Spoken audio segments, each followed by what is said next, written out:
Здравейте и добре дошли в моя канал. Аз съм Габчо и днес късното видео ще бъде за профил на герой на Гето. И така, нека да започвам.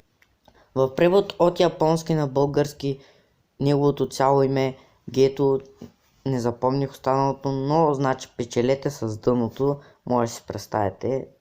За първ път, когато виждаме Гето е в Jujutsu Kaisen филмът Jujutsu Kaisen Zero.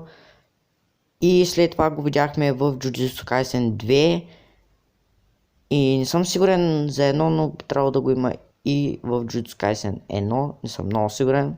Ако има някаква грешка, може да ми поправите долу в коментарите. И да, ще говорим за способностите му, за неговите цели и да, способностите му. Едната от способностите му, която е според мен силничка, но има много по-силно от него, това е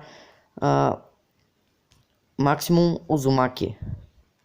Това го използваше когато се биеше с Окоцу Юта и нали, той когато беше призовал Рика и да, използва Максимум Узумаки и накрая беше победен. Но нищо, това е от едната му способност. Другата му способност е да поглъща енергия или прокалната енергия. Примерно се биеш с прокалнато чудовище и вместо да го убиеш, той го абсорбира ги и ги превръща в едни топчета, след това ги поглъща и може да ги саманинги. Нещо като Ten Shadows на Мегуми, но само че мисля, че по-силно, не съм много сигурен, не съм ги скейлвал и да. Също така е много добър с използването на прокалнати оръжия, виждали сме го нали, да се бие с Окоцу Юта. И малко да се бие с Тоджи в Jujutsu Kaisen сезон 2.